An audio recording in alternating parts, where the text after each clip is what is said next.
අම්මයි තාත්තයි ජීවිතය අවසන් කරන්න කලින් සමසේ බෙදලා තිබ්බනම් බුදුහාමුදුරුවෝ කිව්වේ සමසේ දෙන්න කියලානේ. 10ක් හැදුවත් කමන්නේ තීන වස්තුව සමසේ දෙන්න ඕනේ.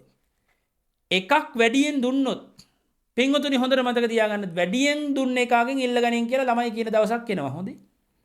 ඒක තමයි පිනේ බලය මහත්ඵල මහානිසංසය.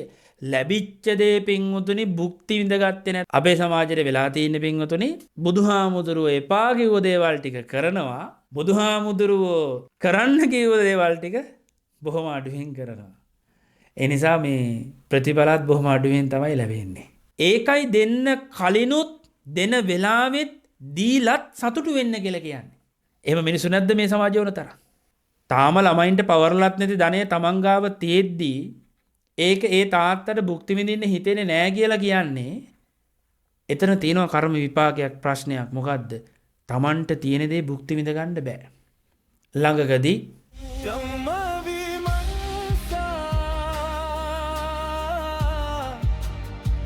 සත්‍යය සොයනා මඟ තෙරුවන් සරණයි. සාධචර්යාවෙන් යුත් සුචරිතවත් සමාජයක යහපැවැත්ම උදෙසා ඔබ වෙත ගෙනෙන මේ ධම්ම විමර්ශන කතිකාවතේ අපේ මූලික අරමුණ වෙන්නේ ධර්මයට ලැබී දැනටමත් ධර්මෙහි හැසිරෙන ඔබේ ධර්ම අවබෝධය තවදුරටත් ඔපනංගුවී ඔබේ ජීවිතය තව තවත් ආලෝකවත් කිරීම. ඉතින් මේ වෙනුවෙන් ධම්ම විමර්ශන සමගින් සම්බන්ධයකත්වය ලබා දෙන්නේ ඉහළ බෝමිරිය කණේවත්ත පුරාණ රජ මහ විහාරස්ථානයේ වත්මන් විහාරාධිකාරී බෝමිරියේ සිරිනන්ද ස්වාමීන් වහන්සේ. ඉතින් උන්වහන්සේවත් බොහෝම ගෞරවයෙන් নমස්කාර පූර්වකව ධම්ම විමර්ශන වෙනුවෙන් අපි පිළිගනු ලබනවා. දන් දීම තුළ සතුටු වීම. දන් දීලා සතුටු වෙන්න බැරි නම්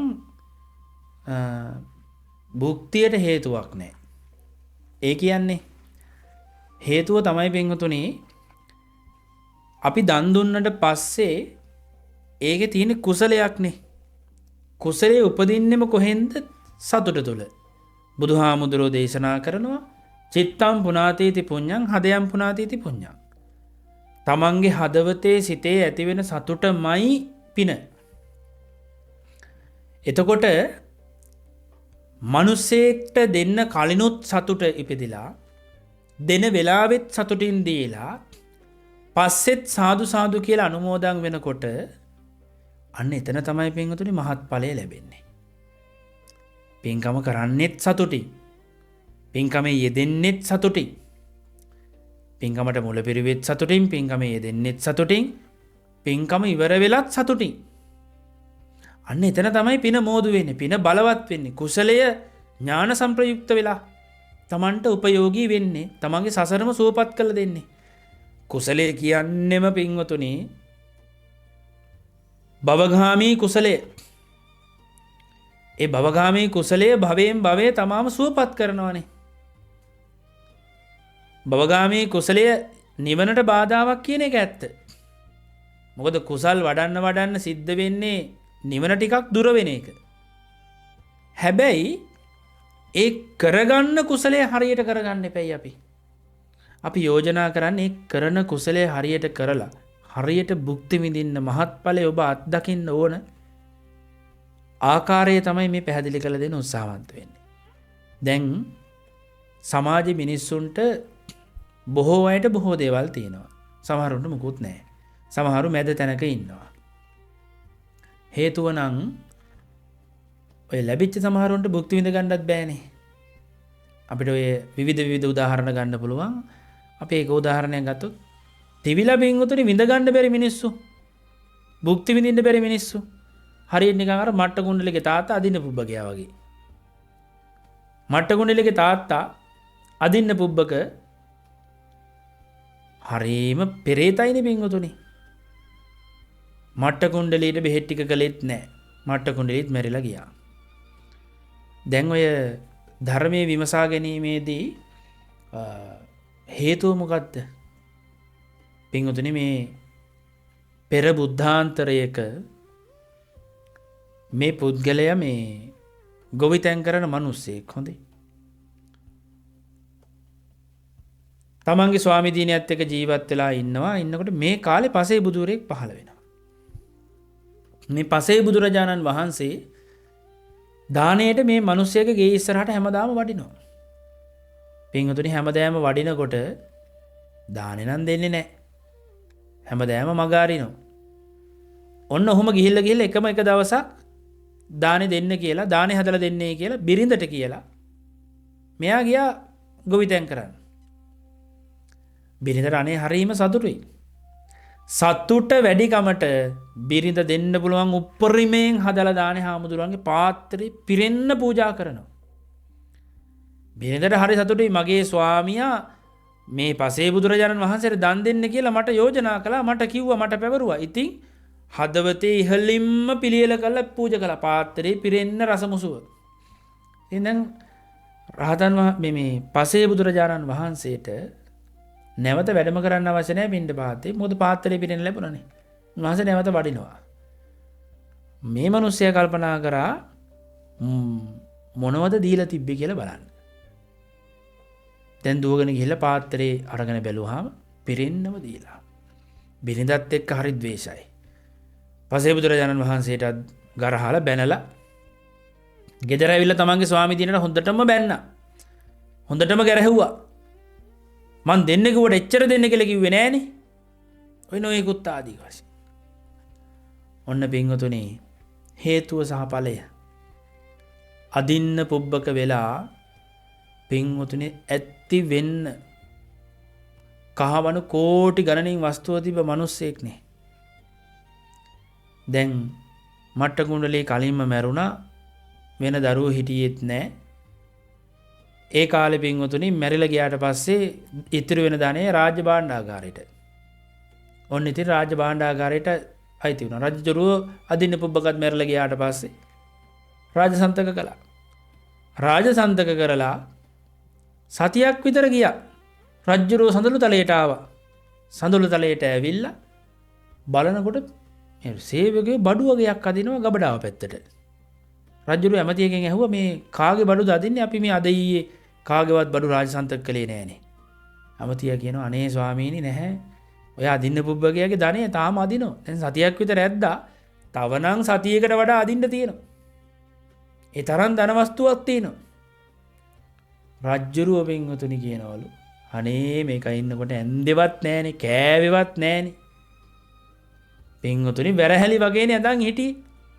තමන් ඇන්දෙත් නෑ, තමන්ගේ ස්වාමි දියදෙවරුන්ට දුන්නෙත් නෑ, තමන්ගේ පුතාට බෙහෙත් කළෙත් නෑ, එකතු කරලා පොදි ගැහුවා. හේතුව ඵලය අර පසේ බුදුරජාණන් වහන්සේට දෙන්න කියපු හින්දා ලැබුණා. හැබැයි දීලා සතුටු උනේ නෑනේ. සතුටු උනේ නැති නිසා භුක්ති විඳින්න බැරි වුණා. ඒකයි දෙන්න කලිනුත් දෙන වෙලාවෙත් දීලත් සතුටු වෙන්න කියලා කියන්නේ. ඒක තමයි පිනේ බලය මහත්ඵල මහානිසංසය. ලැබිච්ච දේ පින්වතුනි භුක්ති විඳගත්තේ නැත්නම් අර අත්තට හම්බෙච්ච දේ කට දා ගන්න බැරි වුණා කියලා කියන්නේ.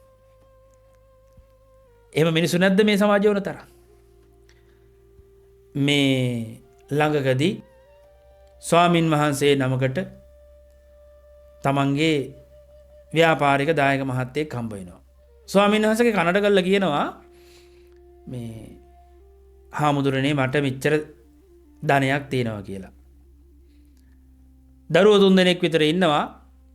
දරුකමට හදාගත්ත එකෙකුත් ඉන්නවා. ඌ මං වෙනුවෙන් ජීවිතේම කැප කරලා ඉන්නේ. ඒ නිසා ඒකත් මට දරුවෙක් 4 දිනාටම බෙදලා දෙනවා කියලා මේ කියනවා.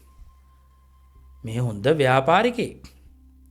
හැබැයි පින්වතුනි ඉන්නේ භික්ෂුව අහනවා අපව අනිත් පැත්තට මේ ඇයි එහෙනම් ඔබතුමා ඔහොම කොහොමද ඉන්නේ? මේ වැරහැල්ල වගේ සරං කොටයක් ගහගෙන නිකම්ම නිකම් පරණ ඇඳුමක් ඇඳගෙන ඉන්නේ. හාමුදුරුවෝ අහන්නේ ඒකයි ඇයි එහෙනම් එච්චර වස්තුවක් ධනයක් තියෙද්දි ඇයි ඔහොම? ඒක යාගේ කැමැත්ත වෙන්න පුළුවන්.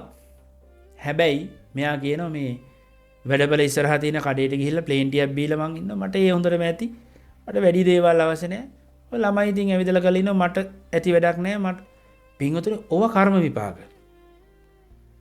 තාම ළමයින්ට පවර්ලත් නැති ධනය තමන් ගාව තියෙද්දි ඒක ඒ තාත්තට භුක්ති විඳින්න හිතෙන්නේ නැහැ කියලා කියන්නේ එතන තියෙනවා කර්ම විපාකයක් ප්‍රශ්නයක්. මොකද්ද? තමන්ට තියෙන දේ භුක්ති විඳ ගන්න බෑ. ඒ තාත්තා අර මේ අදින්න පුබ්බකයා වගේ නන් නෙමෙයි. තමන්ගේ දරුවන්ටත් බෙදලා දීලා අදහසක් තියෙනවා හැබැයි තාම දීලා නැහැ. ඒ කියන්නේ තාම අල්ලගෙනනේ. තාම දීලා නැහැ. බුදුහාමුදුරන්ගේ දේශනාවට කොයි වෙලාවෙ යන්න වෙයිද දන්නේ නැහනේ. දැන් අර මේ යෝජනාව තමයි හොඳට මතක තියාගන්න. යෝජනාව තමයි අර හදාගත්ත එක මං වෙනුවෙන් ජීවිතේම කැප කරපු එකෙක් ඉන්නවනේ. ඌට පවරන්න ඕන දේ වෙලාවසනින් පවරන්න ඕන. නැත්තම් අර දරුවෝ තුන් දෙනා දෙන්නේ නැහනේ ඌට කිසි දෙයක්. සමසේ බෙදන්න ඕන. බුදුහාමුදුරුවෝ දරුවන්ට ධනෙ දෙන්න කිව්වේ වස්තුව දෙන්න කිව්වේ සමසේ. පින්වතුනි මම දන්න මේ දායක නිවසක් තියෙනවා. 7 දවසේ බණ කිව්වෙත් මම කුරුණෑගල ඉන්න අක්කයි අයියයි දෙන්නා කොළඹ ඉන්න මල්ලිට යෝජනා කරනවා. දැන් අම්මයි තාත්තයි දෙන්නම නැති වුණා. ඉඩම් වල ඉඩම් බෙදද්දී ඔයාට පර්චස් 3ක් වැඩියෙන් ආවා මේ කොළඹ ඉඩමේ. ඒ 3 විකුණලා 3 දෙනා බෙදා ගන්න ඕනේ කියලා. මතක තියාගන්න පින්වතුනි තාත්තගේ 7 දවස වෙරනකොට ලොකු සහෝදරයයි ලොකු සහෝදරියයි මල්ලිට යෝජනා කරනවා. බොහෝම ඉක්මනින් පර්චස් 3 කඩලා වත්තෙන් අයින් කරලා තාප්පත් ගහලා වෙන් කරලා විකුණුවා. පර්චස් 3 වික්කා කොළඹ පර්චස් 3ක් කියන බොහොම වටිනවනේ. විකුණලා 3 දෙනාත් එක්ක සල්ලි බෙදාගත්තා. මල්ලි අවසානයේ කියනවා උඹ වගේ අක්කා කෙනෙකුයි උඹ වගේ අයියා කෙනෙකුයි මට ජීවිතේටවත් ආපහු එපා. ඒ නිසා දැන් බෙදාගත්තනේ සියල්ල සමසේ බෙදාගත්තනේ අපි වෙන් වෙලා ඉමු අපිට සහෝදරකම් ඕනේ නැහැ කියලා. ඒක එයාලගේ ස්වභාවය. නමුත් අම්මයි තාත්තයි ජීවිතේ අවසන් කරන්න කලින් සමසේ බෙදලා තිබ්බනම් බුදුහාමුදුරුවෝ කිව්වේ සමසේ දෙන්න කියලානේ. 10ක් හැදුවත් කමක් නැහැ තීන වස්තුව සමසේ දෙන්න ඕනේ. එකක් වැඩියෙන් දුන්නොත් පින්වතුනි හොඳට මතක තියාගන්න වැඩියෙන් දුන්න එකකින් ඉල්ල ගනින් කියලා ළමයි කියන දවසක් එනවා. හොඳේ. මෙතරින් මං ඔබට යෝජනා කරන දේ තමයි භාග්‍යවතුන් වහන්සේ දේශනා කළ තියෙන යමක් බුදුහාමුදුරුව කිව්ව දේ කරන්න. බුදුහාමුදුරුව එපා කිව්ව දේවල් කරන්න එපා. හොඳට බුදුහාමුදුරුව කිව්ව දේවල් කරන්න. ඒ කිව්ව දේ ඒ විදිහටම සිද්ධ කළාම ආනිසංස ඒ වගේම තියෙනවා. අපේ සමාජයේ වෙලා තියෙන පින්වතුනි ඔය බුදුහාමුදුරුව එපා කිව්ව දේවල් ටික කරනවා. බුදුහාමුදුරුවෝ කරන්න කිව්ව දේවල් ටික බොහොම අඩුවෙන් කරනවා. ඒ නිසා මේ ප්‍රතිඵලත් බොහොම අඩුවෙන් තමයි ලැබෙන්නේ. ඒක හොඳට මතක තියාගන්න ඕන. සමාජයේ ව්‍යාධියක් තියෙනවා නම් ඒ ව්‍යාධියට හේතුවම තමයි මගේ බුදුහාමුදුරුව අපිට අනුශාසනා කරපු දේ මට අනුශාසනා කරපු දෙයින් අපි ඈත් වෙලා. ලෝකේ පින්වතුනි රහතන් වහන්සේලා නැති වෙන්න හේතුව දානෙන් සීලෙන් භාවනාවෙන් දන් දෙනවා සිල් රකින්නවා හැබැයි භාවනාව කෝ අපේ බුදුහාමුදුරුවෝ ඔය දේශනා කළ 3 වත හරි හැටියට ගලපගත්තා නම් මේ කාලෙත් මාර්ග අධිගමයේ ලැබපු භික්ෂූන් වහන්සේලා උත්තමයෝ අඩු වෙනවද නැහැ. අපි ලෝකේ වල්මත් වෙලා දුවනවා. ඔය වල්මතින් පින්වතුනි අපි ගැලවෙමු. ලෝකයට යෝජනා කරන ඔය වල්මතින් ගැලවෙන්න. හරියට මගේ බුදුහාමුදුරුවෝ කියව ගන්න.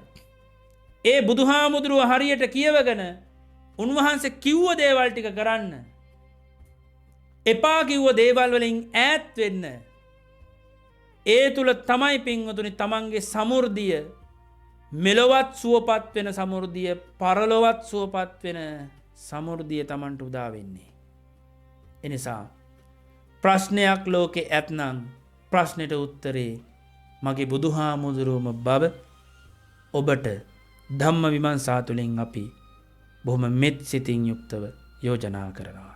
සියලු දෙනාට තෙරුවන් සරණයි. ධම්ම විමර්ශා අපේ අරමුණ ඔබේ ගැටලු වලට ඔබේ පීඩාවන් වලට ධර්මය තුළින් විසඳුම් අරගෙන එමිතින් ඔබ මේ වෙනකොටත් ඒ වගේ නොවිසඳුණු ගැටලුවකින් පීඩා විඳිනවා නම් පල්ලෙහා අදහස් තීරුවේ ඔබේ ගැටලුව යොමු කරන්න අපිට පුළුවන්. අපි සූදානම් ඔබේ සිරිනන්ද සාමිත්‍රයන්න් වහන්සේගේ අදහස් වලින් ඔබේ විසඳුම මේ විදිහට අරගෙන එන්නට.